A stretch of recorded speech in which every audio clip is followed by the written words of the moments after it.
It's breathtaking. When you see sand here, imagine water. If you dive in, you can't reach the bottom. You dive in. Yes, it's called swimming. I don't believe you. Nothing fancy. I understand.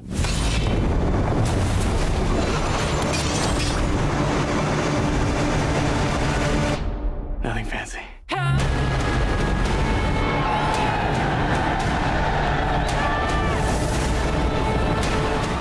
My name is Klaudia Sikorska and you're watching Pulse of Culture. And now it's my great honor to introduce you one of the most extraordinary cinematographers, master of the craft, Greig Fraser. Greig, thank you so much. Thank you. What a great introduction. Thank you for this opportunity. So 3 years ago, you've been here in Toruń with Denis Villeneuve, and you actually promoted the Dune Part I, of course, and now you're here with Dune Part II. But tell me, how did you first met Denis, and what does the dating app actually have to do with it? I made a silly joke when we were first here. Somebody asked us how we'd met, and I said Tinder. It was a terrible joke, and it was one of those dad jokes that I regret saying. But it got a few laughs, so I guess that was all right. Of course, absolutely. I first met Denis at a barbecue at Roger Deakins' house. You know, Roger Deakins, the master Roger Deakins, and his wife James, who, I mean, from a visual standpoint, have been massively influential on me, and have been good friends actually. You know, like when I first moved to America, I met Roger at a Hollywood Reporter roundtable, Roger and James, and they invited me for dinner, and you know, and I was like a kid in a candy store meeting Roger Deakins and James Deakins, let alone at their house for dinner, sitting next to Owen Roisman, like, you know, talking about cinematography. And so I've stayed sort of really close to the Deakins since then, because I think everything that the Deakins do is extraordinary. Like their taste in films are fantastic. And I met Denis at a barbecue at their house just after I think they'd finished on Prisoners. So now, later the story with the Dune began actually.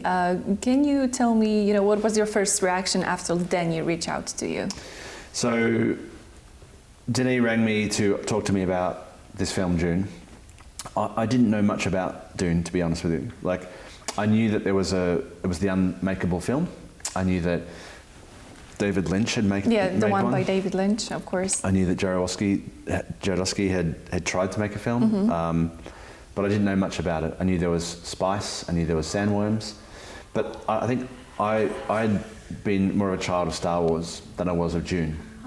So I didn't know much about it, and I listened to Denis talk about it, and I could tell for him that his passion about this story was overwhelming.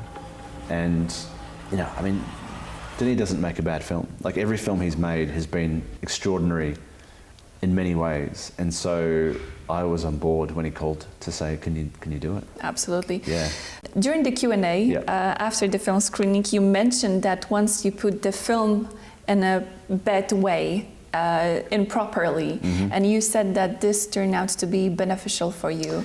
So what I was talking about at that Q&A was, we were talking about we were trying to come up with a way that the eclipse scene could look. And we discussed nighttime, we discussed dusk, we discussed a number of different ways it could look. And I remembered a time in the past where I had incorrectly loaded film backwards into a camera. I think it was an Arton. I think there's a way you can accidentally load it incorrectly. And I ended up shooting through the back of the emulsion. And it came out looking deep red and very dark and very ominous and very interesting. And I found some references for that and showed Denis and said, what about if we shoot something like this? It's a deep, it's not red, it's not orange, it's a kind of an unusual color. Like, it's still got color, but it doesn't have that, it's not like a red filter, you know, it's not like an orange filter.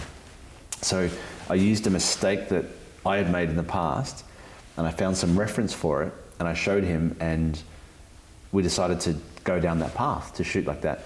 Now, practically we weren't shooting on film, so I couldn't do that on a film. And also, the problem is that when you go to the desert with a couple hundred people and you deliberately shoot the film badly or incorrectly, there's a risk there. So we were shooting digitally anyway, and so I did lots of tests with filtration, and we ended up choosing a filter that was a variable infrared filter, which takes out. That would be actually my next question. If you can tell us a bit more about filming in this infrared option. So because some of the viewers are not really aware that this is infrared, that this is like simply black and white.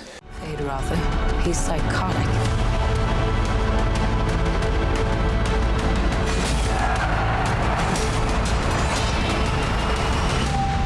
Well, so there's two scenes we're talking about. The eclipse scene, even though it was filmed with an infrared filter, was normal. The camera was normal. The infrared filter took out some of the blue light, some of the green light, but not all of it. So if you look at the sky, they are a tinge of blue and a tinge of green, like so you can kind of feel some color, but it's not all deep color. The scene that is shot in infrared is the scene in Getty Prime, the gladiator style scene, where the Fade is fighting outside and he's being lit by the sun. So Denis' thought was that maybe we should shoot that. The sun in Getty Prime doesn't have light, color. And I took it a step further with that and showed him some examples of infrared and what that looks like. And he loved it.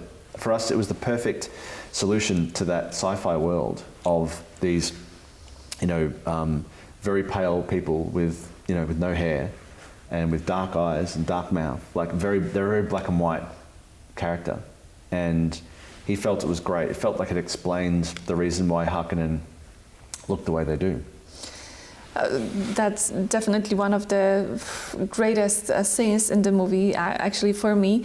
But you also mentioned that you were filming in deserts, among others, in Abu Dhabi. Can you tell us a bit more about the challenges that you had to face in the desert with this temperature, with the logistics? Well, it wasn't just that we were shooting in the desert. We were shooting massive scenes in the desert with big earth-moving machines to move the legs of these harvesters, and with lots of extras and fights and people in suits. I mean, Josh Brolin, that suit that he's in, he's got this helmet on. I mean, that was 50 degrees Celsius. He was having to put this thing on. That's crazy. So the actors are having to act in costumes. I mean, we could at least, strip down to shorts and a t-shirt and a hat, but they couldn't. They had to act in this heat. So the challenges there were logistics, really, because to get and find locations that looked like that, we were 3 hours out of Abu Dhabi, again, trying to house multiple people. The scenes were so big, and the bigger the scenes are, the more people that are required to facilitate them. And then you have to house those people. So from a production standpoint, I think it got quite complicated.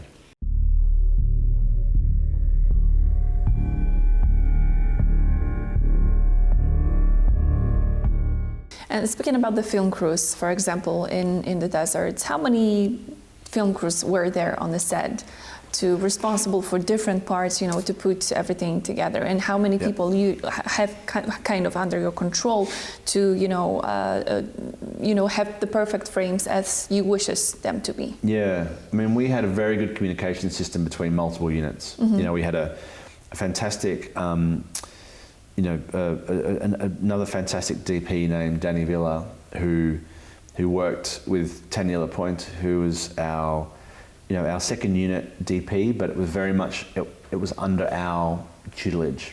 Both Danny and Tanya worked very closely with us. Every night on wrap, we'd look at what they did, we'd make changes, we'd tick some of them, they'd go back and revise. There were other things where they broadcast a take to us if we were in a different part of Jordan or a different part of Abu Dhabi. And we would really remotely communicate quite closely. So, we worked very closely with that team. There was nothing that they'd shot that we didn't have very big input on. But the benefit of being able to do that meant that we could split our resources. Like, for example, the Harkonnen scene where, scene 10, which is the eclipse scene, the Harkonnen sort of on the wires. Like, anytime you do any wire work, takes time. And I was very particular about light, of course, and the direction of light. So it meant that these certain scenes needed to be achieved within a certain window of time, and sometimes they didn't get achieved, they didn't succeed, so they had to come back the next day. So there was a lot of that went on. So they had the benefit of having a super lean, super small crew that they could spend more time getting things that were a bit more technically tricky. So actually my last question will be also, yesterday at the Q&A mentioned that it doesn't matter how many awards you get, it doesn't matter, you know, how many statue you have at your own place, but nominations are the most important for you because it speaks that the movie has been reached to the audience, and the audience reached what you actually wanted to show to people. So, you know, your movie is one competing for the Golden Frog, one of the 12 movies that are here in the main competition. But I think that the jury has a very difficult task actually to do, you know, with this Dune Part II, which is absolutely marvelous, and other 12s. But how do you, you know, when you get the nomination, what's your first feeling? What's your first thoughts? I mean, you know, one of the things I did make a point of that in the Q&A about talking about awards, because whilst I don't underestimate the power of an award, and I appreciate being given one, of course, that's not the reason why you make films. Like, we make films to speak to an audience. And what I love about this festival particularly is that you know, I get to meet people who have been affected by my cinematography. And generally people who are cinematographers understand what they're looking at. So it's really nice to talk to other people that go, oh my God, I saw that, it's amazing. But if I go and meet my mum's friends, for example, they won't really know what I do. They don't know the difference between a cinematographer and a gaffer or a director or a production designer. They wouldn't know, but they know they like the film or don't like the film. So it's very nice to speak to specific people. So this is why something like Camera Marge, being nominated for a cinematography festival, means the world, because it's cinematographers nominating cinematographers and then therefore judging cinematographers. Like, it's, I don't know, I think it's an amazing thing. And frankly, the quality of the work here this year is so high that, you know, the fact that I'm nominated against such great talent is quite a big deal for me. Greig, thank you so much. Thank you for speaking to the audience, and thank you for sharing all these fascinating details about the movie and your work. Thank you so much. Thank you for being here. Thank you. And thank you for watching. This was Pulse of Culture, and my guest was Greig Fraser.